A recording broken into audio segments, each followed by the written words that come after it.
هتاخدوا رحلة معايا في قلب مصر، بلد الحضارة والجمال اللي مش بتقف عند حدود الأهرامات بس. مصر في 2025 بلد مليانة مفاجآت وأماكن جديدة لازم تكتشفها. أهلاً بيكم في حكاية في 3 دقايق.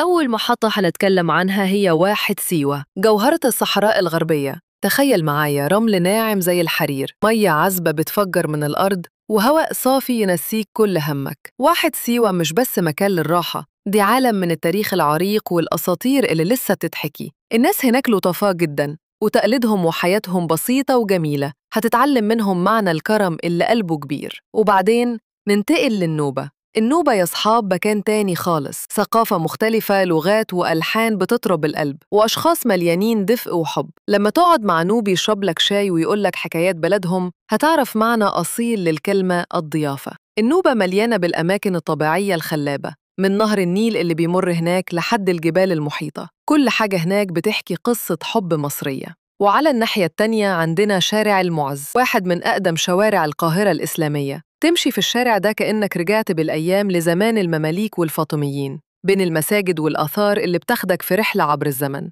كل زقاق، كل عمود له حكاية ليك، والجو اللي هناك بيشعرك بعظمة الماضي مع الحياة الحاضرة في نفس الوقت. بس مش الأماكن بس هي اللي بتخليك تحب مصر أكتر، الأمان والروح الحلوة للناس هناك بيخليك تحس إنك في بلدك. السياح اللي بتيجي مصر دايماً بيأكدوا إن الأمان والاستقبال الودود هم اللي بيخلوا الرحلة سهلة وممتعة. البلد كلها مستنية الناس ترجع وتكتشف أكتر وأكتر. وفي الصيف ده مصر مش بتقف عند السياحة التقليدية، ده في مناطق جديدة كتير جاية بقوة، من الشواطئ الرائعة على البحر الأحمر وحتى الصحاري البيضاء، من جبل سيناء لمتنزهات الغردقة. الفرصة بقت أكبر عشان تستمتع بطبيعة مصر المتنوعة. أهل مصر بيقولوا دايماً مصر بتناديكم، والنداء ده مش مجرد كلام، ده دعوة حقيقية تعيش تجربة ما حصلش زيها في أي مكان تاني. تجربة تجمع بين التاريخ، الطبيعة، البشر والأمان. لو عايز تعيش مصر على حقيقتها، التقط صورك وفيديوهاتك، شاركها مع أصحابك وعبر السوشيال ميديا، وخلي العالم كله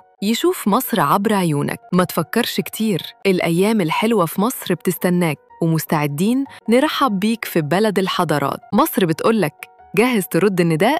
كنت معاكم نور، حكاية في 3 دقايق.